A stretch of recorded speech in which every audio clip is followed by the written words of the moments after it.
یہ دی, دوسری خبر ابھی میں پڑھ رہا تھا, میری نظر سے گزری, ایک انٹرویو کا احوال میں پڑھ رہا تھا, کل کا انٹرویو ہے, اور وہ شیر افضل صاحب ایک کر کے پاکستان تحریک انصاف کے نئے وہ چہرے ہیں, وہ ایک انٹرویو میں کل کہتے ہیں کہ پرویز خٹک نفرت کی علامت ہیں کے پی میں, اور پھر یہ کہتے ہیں کہ پرویز خٹک نے کہا کہ میری پی ٹی آئی کے چیئرمین سے ملاقات کروا دو, میں اسٹیبلشمنٹ سے ڈیل بریک کرا دوں گا, بنا دوں گا ان کی.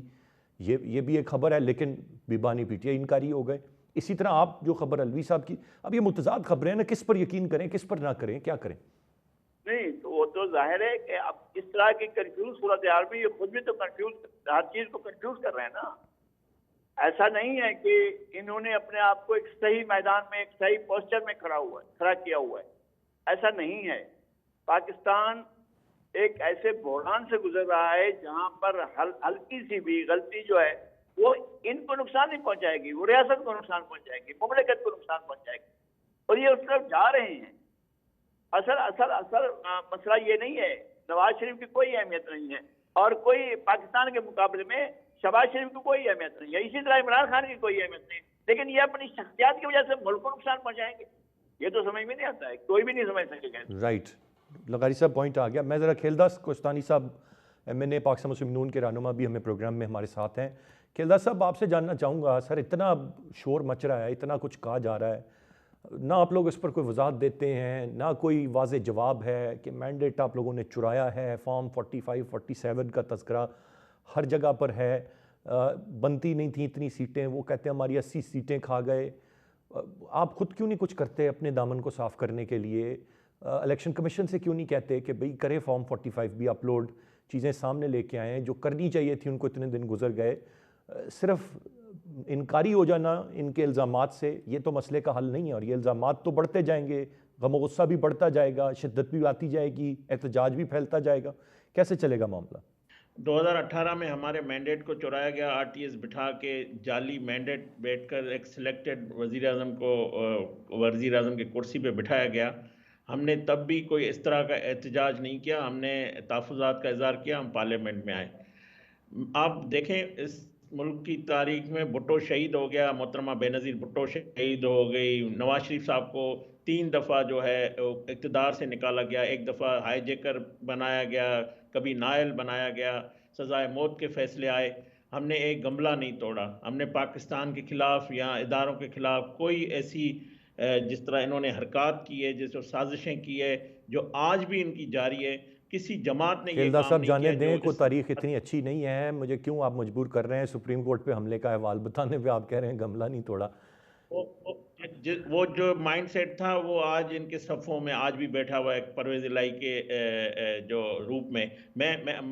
مجھے بتائیے کبھی ہم نے کوئی اداروں پہ نقصان کیا ہو؟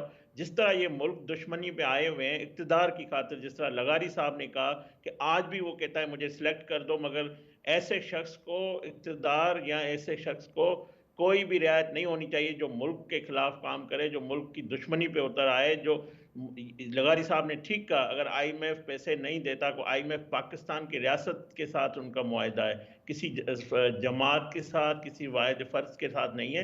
تو اس قسم کی حرکات کسی نے نہیں کی ہے جو یہ کر رہے ہیں. میں واپس آتا ہوں جی بریک لے کر, اور کھیلداس صاحب کو ریکنیکٹ کرتے ہیں, مجھے سننے میں تھوڑی سی دشواری ہو رہی ہے. ایک بریک جی, ساتھ رہیے گا جی. Welcome back. احمد اویس صاحب, آپ سے جاننا چاہوں گا سر, ہم تو ابھی دن گن رہے تھے اور معاملات یہ تھے کہ ایک مخلوط حکومت ہے, مختلف جماعتوں کا اتحاد ہے, مستقبل کیا ہوگا, کب لڑیں گے, کب ٹوٹے گی. آپ نے اس ایک جماعت سنی اتحاد کونسل کے ساتھ شامل ہوئے, اور ابھی سے ہی آپ کے ان کے ساتھ مسائل شروع ہو گئے, کبھی ایک بیان کبھی دوسرا بیان. آج سنی اتحاد کونسل والے ناراض تھے, انہوں نے کہا اگر ہم نے حقائق بتا دیے منہ دکھانے کے قابل کسی کو نہیں رہیں گے. تو یہ تو حکومتی اتحاد میں مسائل پیدا ہونے تھے, تو آپ کے مسائل اتنی جلدی شروع ہو گئے. یہ کیا جو آپ کی مین قیادت ہے اس کا موجود نہ ہونا, نئے چہروں کا غیر ذمہ دارانہ بیانات دے دینا, یہ وجہ بن رہی ہے؟ کیا ریزنز ہیں کہ ایک اتنی سمپل سی ایکویژن میں بھی اتنے پرابلمز آ رہے ہیں؟ جی ہاں, میں آپ کے اس سوال سے پہلے تھوڑا سا مختصر جو اس مجھ سے پہلے باتیں دونوں جو الزامات لگائے گئے ہیں اس کو میں تھوڑا سا جواب دینا چاہتا ہوں, پھر میں فوراً آپ کے اس سوال کا جواب دیتا ہوں. جی سر. دیکھیے انہوں نے بات کی کہ جی یہ بڑی ملک دشمنی کی ہے اور وہاں جا کے انہوں نے احتجاج کیا اور IMF کو سے یہ کہا فلاں کہا. پہلی بات تو یہ ہے کہ وہاں پہ پاکستانیوں نے اپنے طور پہ احتجاج کیا ہے. وہ PTI کے کوئی وہ نامزد لوگ تھے نا جو ان کو وہاں پہ بھیجا گیا تھا. دوسری بات یہ ہے کہ ملک دشمنی کی اگر آپ بات کرتے ہیں نا تو سب سے بڑی ملک دشمنی 2 موقعوں کے اوپر ہوئی تھی, بلکہ 3 موقعوں کے اوپر. ایک وہ موقع تھا جب 1990 میں محترمہ بے نظیر شہید کی حکومت کو فائر کر دیا غلام اسحاق خان صاحب نے, اور اس کے 2 مہینوں کے اندر PTI کے پیپل پارٹی کی ٹاپ لیڈرشپ پاکستان کے نیوکلیئر پروگرام کا کمپلیٹ بلو پرنٹ لے کے امریکہ کے اسٹیٹ ڈپارٹمنٹ کے حوالے کر دیا, اور اسٹیٹ ڈپارٹمنٹ نے اس کی بنیاد کے اوپر وہ پریسلر امینڈمنٹ بل جو ہے وہ لا کے اپنے آئین کو امینڈ کیا اور کہا کہ کیونکہ اب ہمارے پاس سبسٹانشل ایویڈنس آ گئی ہے پریزیڈنٹ کے ہاتھ میں, لہٰذا پاکستان کو اکنامک سینکشن لگا دی اور ملٹری ایڈ کی بھی سینکشن لگا دی. یہ تھا صحیح ملک دشمن کا دشمنی جس کو آپ کہہ سکیں کہ ایک ملک صرف ان کو حکومت سے ہٹایا گیا تھا اور یہ واقعہ ہوا تھا. یہ ریکارڈڈ واقعہ ہے کہ میں اپنے پاس سے گھڑ نہیں رہا ہوں. دوسرا بڑا واقعہ آپ سنیے. جی.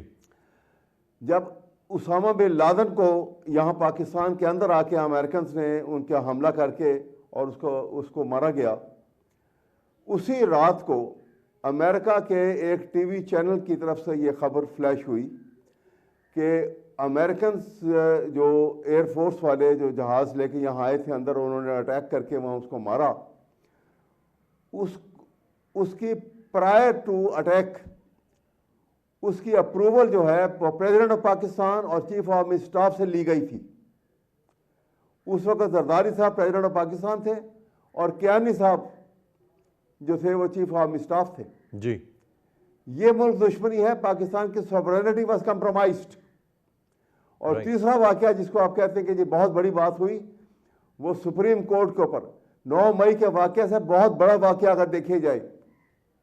پیوٹ پوزیشن ہوتی ہے عدلیہ کی سپریم کورٹ کی, اور جس طرح سے حملہ کر کے اس کے ساتھ جو وہاں پہ کوحرام مچایا گیا تھا, جو ججز کا حال کیا گیا تھا, یہ واقعات ہیں. یہ اصل میں یہ ایٹیچیوڈ ہے. اب آپ کی طرف میں آپ کے سوال کی طرف آتا ہوں. احمد اویس صاحب آپ نے درست فرمایا. صرف مجھے یہ بتا دیں, میں یہ لکھ لیتا ہوں جو آپ نے 3 واقعات بتائے کہ یہ ملک دشمنی میں, کیا میں 9 مئی کو بھی لکھ لوں ساتھ, اجازت ہے؟ ملک دشمنی آپ نہیں 9 مئی کا لکھیے. 9 مئی کا واقعہ, میں 9 مئی کے واقعے کے متعلق میں یہ کہوں گا, آپ 2 لفظ آپ کو بتا دوں.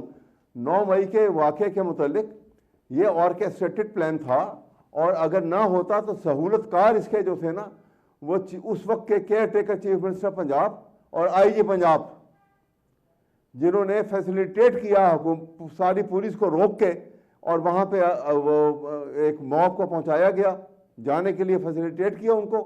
اور اگر وہ گھڑیوں کا جو انہوں نے ٹائم لائن دی تھی, جو IG پولیس نے پریس کانفرنس کی تھی پبلکلی, اس میں کہا کہ جب وہ کور کمانڈر ہاؤس کے باہر کراؤڈ پہنچا تو اس وقت 5:45 میں احمد اویس صاحب یہ تو پھر ایک نیور اینڈنگ ڈیبیٹ ہو جائے گی. میں نے صرف کون اس کے پیچھے تھا اس بات کو ایک طرف رکھتے ہوئے میں 9 مئی کے واقعے کو ملک دشمنی قرار دے سکتا ہوں. میں صرف یہ جاننا چاہتا ہوں لاؤنج میں جو توڑ پھوڑ ہو رہی تھی وہاں پہ اس وقت ٹائم جو تھا وہ 5:05 تھا.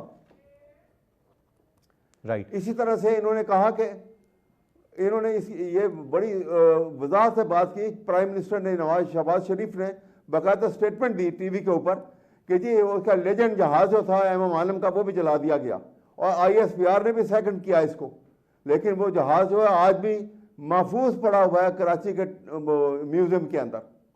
تو یہ تو آپ کیا سنیں گے, کیا میں آپ کو بتاؤں, آپ کا ٹائم ختم ہو جائے گا. لیکن میں آپ کو یہ بات کر رہا ہوں. ہاں, آپ کے سوال دوسرا جو ہے جی پلیز, کہ یہ میرے خیال میں پولیٹیکل میچورٹی ہے کہ اگر اس وقت PTI کی لیڈرشپ جو ہے وہ سنی اتحاد کونسل والوں کے ساتھ اگر کوئی ان کی مس انڈرسٹینڈنگ ڈیولپ ہو رہی ہے یا یہ بات کر رہے ہیں, کیونکہ یہ اپنی چوائس سے ان کے پاس شامل ہوئے تھے, ان کو بہت اعتراض اس کو اجتناب بھی برتنا چاہیے, اور بہت احتیاط کرنی چاہیے اس قسم کی باتوں سے، اور یہ that reflects the maturity of leadership اگر ایسی بات ہوئی ہے تو. مجھے اس کی ڈیٹیل معلوم نہیں ہے، لیکن یہ بات جو ہے اگر ایسی ہے تو یہ نامناسب بات ہے. رائٹ. احمد اویس صاحب، ہم جیسے اور یہ اس کا بہت پہلے خیال کر لینا چاہیے تھا. ٹھیک ہے، میری ایک اور عرض، میں جس طرح آپ ایک وکیل ہیں، ایک سینئر ملک کے وکیل ہیں، ایک قانون دان ہیں، اور ہم آپ کو جانتے ہیں اور ایک عرصے دراز سے پاکستان تحریک انصاف کے ساتھ ابھی بہت سارے وکلا آ کر فیس بنے ہیں اور زیادہ ایکٹیولی ہمیں نظر آ رہے ہیں. کچھ کامنٹ ان پہ کرنا چاہیں گے کہ یہاں سے بھی معاملات خراب ہو رہے ہیں، یا آپ اس کو I think you pass that, اور وڈ یو لائک ٹو؟ دیکھیں میں آپ کو بتاؤں کہ یہ تو ایک کمپیلنگ سرکمسٹانسز میں یہ کیا گیا سب کچھ، کیونکہ دیکھیے حالات ایسے تھے کہ جہاں پہ لیول پلینگ گراؤنڈ نہیں تھی، لیڈرشپ جیل میں تھی، ان کو آپ کارنر میٹنگ نہیں کرنے دے رہے تھے، ان کو اکٹھی ان کی لیڈرشپ کی میٹنگ جو ہے جو ٹاپ لیڈرشپ وہ اکٹھے بیٹھ نہیں سکتے تھے، کوئی ایبسکانڈر ہوا ہوا تھا، کوئی چھپا ہوا تھا. تو وہ بڑے خراب حالات میں یہ الیکشن میں جس طرح ٹکٹ دیے گئے اور یہ الیکشن میں لڑایا گیا، لیکن پاکستان کی قوم نے ان تمام حالات کے باوجود اپنا، اور 9 مئی کا واقعہ جو بنایا گیا تھا اس کے باوجود انہوں نے اپنا سب سے لیسر، سب سے مضبوط ترین ہتھیار جو ہے وہ استعمال کر کے ثابت کیا کہ یہ سب کچھ جو ہے وکٹمائزیشن کیا جا رہا تھا عمران خان کو اور اس کی پارٹی کے ساتھ، کیونکہ ووٹ کا استعمال کرنا اس موقع پہ پاکستانی قوم کا ان کی فیور میں یہ سب سے مضبوط ترین ہتھیار تھا جو استعمال کیا گیا. تو میں آئی اپریشیٹ دیٹ آلسو. بالکل صحیح. نذیر لغاری صاحب، سر یور ٹیک آن دس کہ ہم نے تو ابھی آپ بھی کہہ رہے تھے کہ کل کو دوبارہ یہ لاڈلے ہو جائیں گے، آج نہیں ہیں، وہ تو چلے وقت بتائے گا، لیکن ہم تو ابھی تو نظریں جمائے بیٹھے تھے کہ جو اتحاد بنا ہے، جو حکومت بنی ہے جس میں مختلف سٹیک ہولڈرز ہیں، کب پیپلز پارٹی بیانات دے گی نون لیگ کے حوالے سے، کب MKM ناراض ہوگی، ابھی تو یہ ایک سلسلہ چلنا تھا. ابھی اس کے ہونے سے پہلے یہاں پہ وہ کوئی سنی اتحاد کونسل ایسی لمبی چوڑی جماعت ہی نہیں ہے، صرف ضم ہوئی ہے پوری کی پوری پارٹی اس میں، اور ایک اس کا نام بن گیا ہے.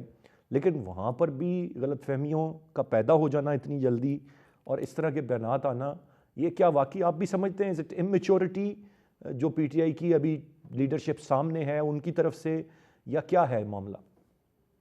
ایک تو یہ کہ میں سیاسی لوگوں کا احترام کرتا ہوں. اگر ہمیں احترام نہیں کریں گے تو سیاسی لوگ جو ہیں ان کی وقت کو کوئی بھی نہیں مانے گا. احمد اویس صاحب کو بطور پولیٹیکل ورکر میں بہت احترام کرتا ہوں، لیکن انہوں نے جو تاریخ پڑھی یا انہوں نے جو تاریخ پڑھائی گئی ہے وہ سراسر جھوٹ کا پلندہ ہے.